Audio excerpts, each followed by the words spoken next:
salah seorang dari istri-istri para nabi mengadukan halnya kepada Elisa sambil berseru, "Hambamu, suamiku sudah mati, dan engkau ini tahu bahwa hambamu itu takut akan Tuhan. Tetapi sekarang penagih hutang sudah datang untuk mengambil kedua orang anakku menjadi budaknya." Jawab Elisa kepadanya, "Apakah yang dapat kuperbuat bagimu? Beritahukanlah kepadaku apa-apa yang kau punya di rumah." Berkatalah perempuan itu, "Hambamu ini tidak punya sesuatu apapun di rumah, kecuali sebuah buli-buli berisi minyak." Lalu berkatalah Elisa, "Pergilah, mintalah bejana-bejana dari luar, daripada segala tetanggamu, bejana-bejana kosong, tetapi jangan terlalu sedikit. Kemudian masuklah, tutuplah pintu sesudah engkau dan anak-anakmu masuk. Lalu tuanglah minyak itu ke dalam segala bejana. Mana yang penuh, angkatlah." Pergilah perempuan itu daripadanya. Ditutupnyalah pintu sesudah ia dan anak-anaknya masuk. Dan anak-anaknya mendekatkan bejana-bejana kepadanya, sedang ia terus menuang. Ketika bejana-bejana itu sudah penuh, berkatalah perempuan itu kepada anaknya, "Dekatkanlah kepadaku sebuah bejana lagi." Tetapi jawabnya kepada ibunya, "Tidak ada lagi bejana." Lalu berhentilah minyak itu mengalir. Kemudian pergilah perempuan itu memberitahukannya kepada abdi Allah, dan orang ini berkata, "Pergilah, jualah minyak itu, bayarlah hutangmu, dan hiduplah dari lebihnya, engkau serta anak-anakmu." Pada suatu hari, Elisa pergi ke Sunem. Di sana tinggal seorang perempuan kaya yang mengundang dia makan. Dan seberapa kali ia dalam perjalanan, singgahlah ia ke sana untuk makan. Berkatalah perempuan itu kepada suaminya, "Sesungguhnya aku sudah tahu bahwa orang yang selalu datang kepada kita itu adalah abdi Allah yang kudus. Baiklah kita membuat sebuah kamar atas yang kecil, yang berdinding batu. Dan baiklah kita menaruh di sana baginya sebuah tempat tidur, sebuah meja, sebuah kursi, dan sebuah kandil. Maka, apabila ia datang kepada kita, ia boleh masuk ke sana." Pada suatu hari, datanglah ia ke sana. Lalu masuklah ia ke kamar atas itu dan tidur di situ. Kemudian berkatalah ia kepada Gehazi, bujangnya, "Panggillah perempuan Sunem itu." Lalu dipanggilnyalah perempuan itu, dan dia berdiri di depan Gehazi. Elisa telah berkata kepada Gehazi, "Cobalah, katakan kepadanya, sesungguhnya engkau telah sangat bersusah-susah seperti ini untuk kami. Apakah yang dapat kuperbuat bagimu? Adakah yang dapat kubicarakan tentang engkau kepada raja atau kepala tentara?" Jawab perempuan itu, "Aku ini tinggal di tengah-tengah kaumku." Kemudian berkatalah Elisa, "Apakah yang dapat kuperbuat baginya?" Jawab Gehazi, Ia tidak mempunyai anak, dan suaminya sudah tua." Lalu berkatalah Elisa, "Panggillah dia." Dan sesudah dipanggilnya, berdirilah perempuan itu di pintu. Berkatalah Elisa, "Pada waktu seperti ini juga, tahun depan, engkau ini akan menggendong seorang anak laki-laki." Tetapi jawab perempuan itu, "Janganlah tuanku, ya abdi Allah, janganlah berdusta kepada hambamu ini." Mengandunglah perempuan itu, lalu melahirkan seorang anak laki-laki pada waktu seperti itu juga, pada tahun berikutnya, seperti yang dikatakan Elisa kepadanya. Setelah anak itu menjadi besar, pada suatu hari keluarlah ia mendapatkan ayahnya di antara penyabit-penyabit gandum. Tiba-tiba menjeritlah ia kepada ayahnya. Aduh, kepalaku, kepalaku. Lalu kata ayahnya kepada seorang bujang, Angkatlah dia dan bawa kepada ibunya. Diangkatnyalah dia, dibawanya pulang kepada ibunya. Duduklah dia di pangkuan ibunya sampai tengah hari. Tetapi sesudah itu, matilah dia. Lalu naiklah perempuan itu, dibaringkannyalah dia di atas tempat tidur abdi Allah itu. Ditutupnyalah pintu dan pergi, sehingga anak itu saja di dalam kamar. Sesudah itu, ia memanggil suaminya serta berkata, Suruh kepadaku salah seorang bujang dengan membawa seekor keledai betina. Aku mau pergi dengan segera kepada abdi Allah itu dan akan terus pulang. Berkatalah suaminya, Mengapakah pada hari ini engkau hendak pergi kepadanya? Padahal sekarang bukan bulan baru dan bukan hari Sabat. Jawab perempuan itu, Jangan khawatir.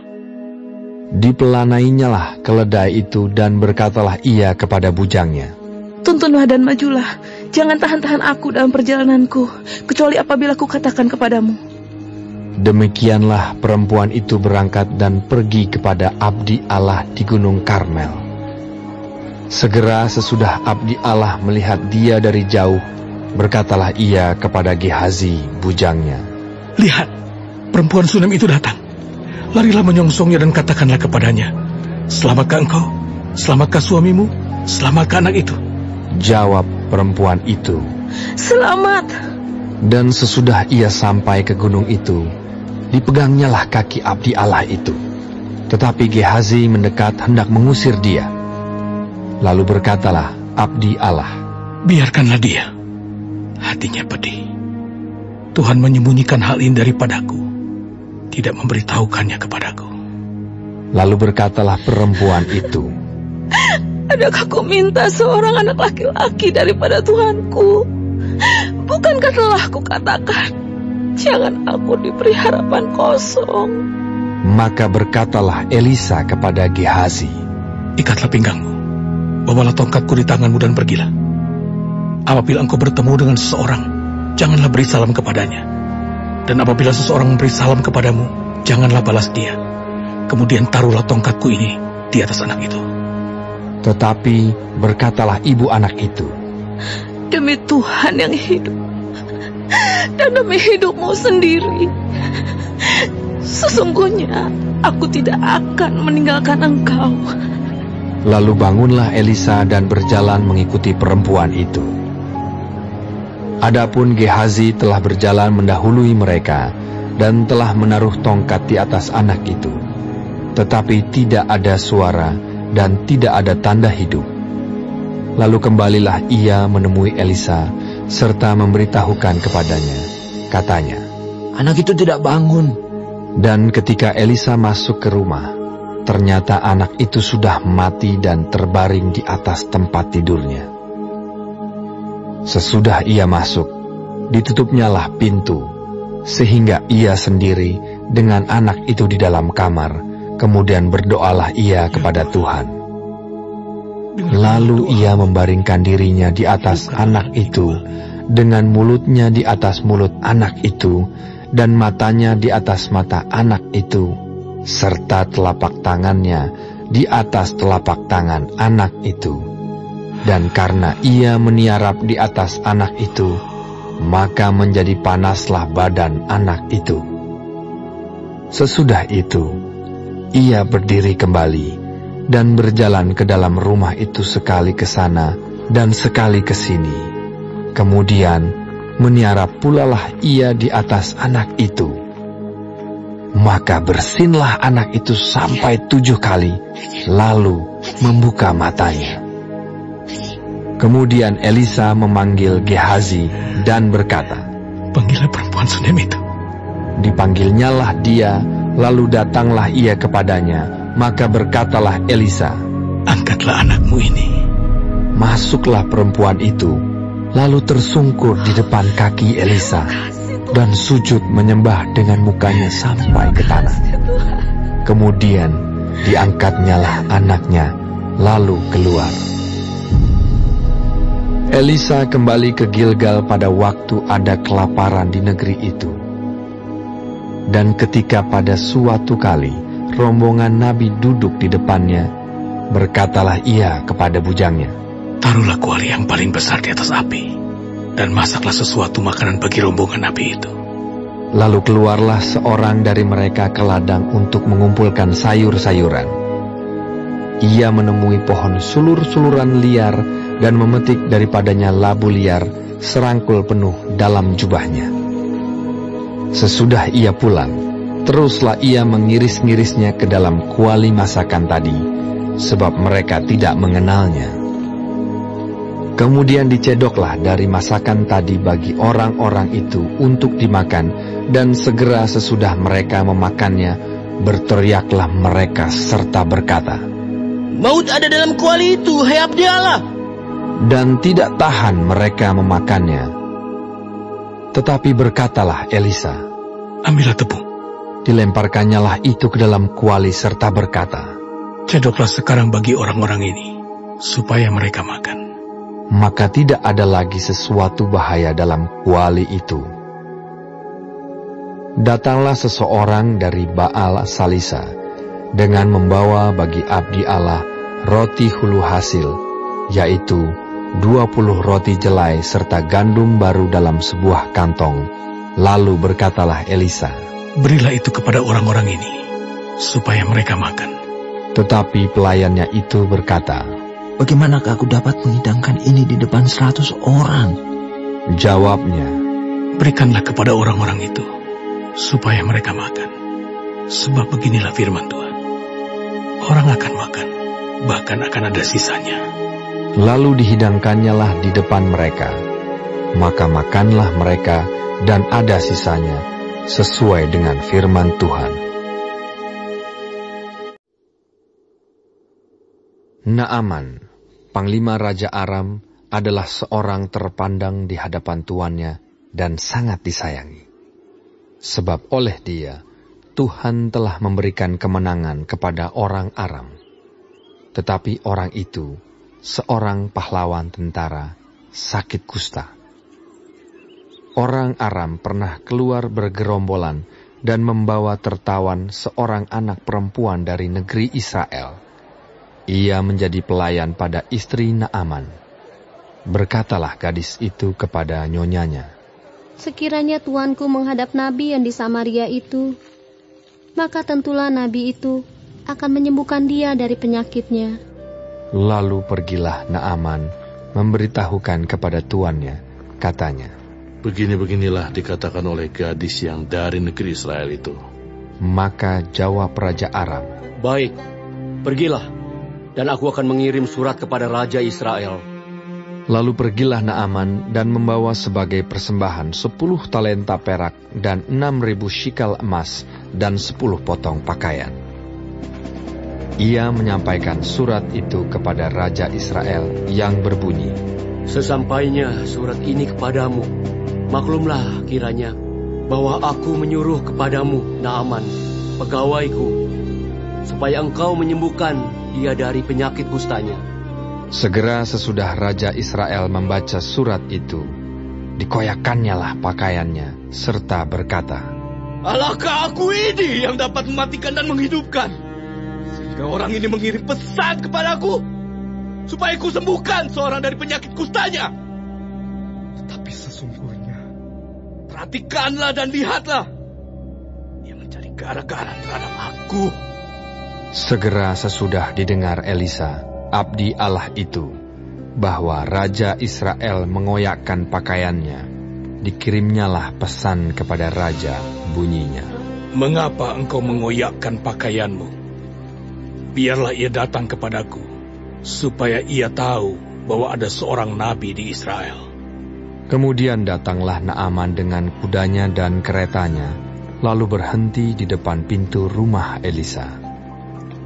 Elisa menyuruh seorang suruhan kepadanya, mengatakan, "Pergilah mandi 7 kali dalam sungai Yordan, maka tubuhmu akan pulih kembali, sehingga engkau menjadi tahir. Tetapi pergilah Naaman dengan gusar sambil berkata, Aku sangka bahwa setidak-tidaknya ia datang keluar dan berdiri memanggil nama Tuhan Allahnya, lalu menggerak-gerakkan tangannya di atas tempat penyakit itu, dan dengan demikian menyembuhkan penyakit kustaku. Bukankah Abana dan Parpar, sungai-sungai Damsik, lebih baik dari segala sungai di Israel? Bukankah aku dapat mandi di sana dan menjadi tahir? Kemudian berpalinglah ia dan pergi dengan panas hati. Tetapi pegawai-pegawainya datang mendekat serta berkata kepadanya, Bapak, seandainya nabi itu menyuruh perkara yang sukar kepadamu, bukankah Bapak akan melakukannya? Apalagi sekarang, ia hanya berkata kepadamu, mandilah, dan engkau akan menjadi tahir.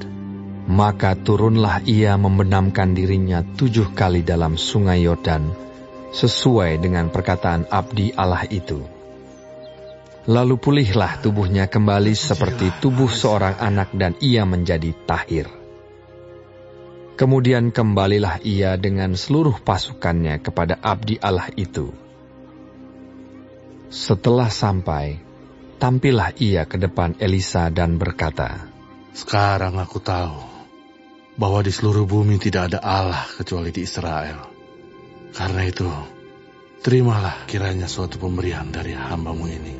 Tetapi Elisa menjawab, Demi Tuhan yang hidup, yang di hadapannya aku menjadi pelayan, sesungguhnya aku tidak akan menerima apa-apa. Dan walaupun Naaman mendesaknya supaya menerima sesuatu, ia tetap menolak. Akhirnya, berkatalah Naaman, Jikalau demikian, biarlah diberikan kepada hamba-Mu ini tanah sebanyak muatan sepasang bagal. Sebab hamba-Mu ini tidak lagi akan mempersembahkan korban bakaran atau korban sembelihan kepada Allah lain, kecuali kepada Tuhan. Dan kiranya Tuhan mengampuni hamba-Mu ini dalam perkara yang berikut. Apabila Tuanku masuk ke Kuil Rimon untuk sujud menyembah di sana, dan aku menjadi pengapitnya, sehingga aku harus ikut sujud menyembah dalam Kuil Rimon itu, kiranya Tuhan mengampuni hamba-Mu ini dalam hal itu. Maka berkatalah Elisa kepadanya, Pergilah dengan selamat. Setelah Naaman berjalan tidak berapa jauh daripadanya, berpikirlah Gehazi, bujang Elisa, abdi Allah. Sesungguhnya tuanku terlalu menyegani Naaman, orang Aram ini, dengan tidak menerima persembahan yang dibawanya. Demi Tuhan yang hidup, sesungguhnya aku akan berlari mengejar dia, dan akan menerima sesuatu daripadanya. Lalu Gehazi mengejar Naaman dari belakang. Ketika Naaman melihat ada orang berlari-lari mengejarnya, turunlah ia dengan segera dari atas kereta untuk mendapatkan dia dan berkata, Selamat. Jawabnya, Selamat.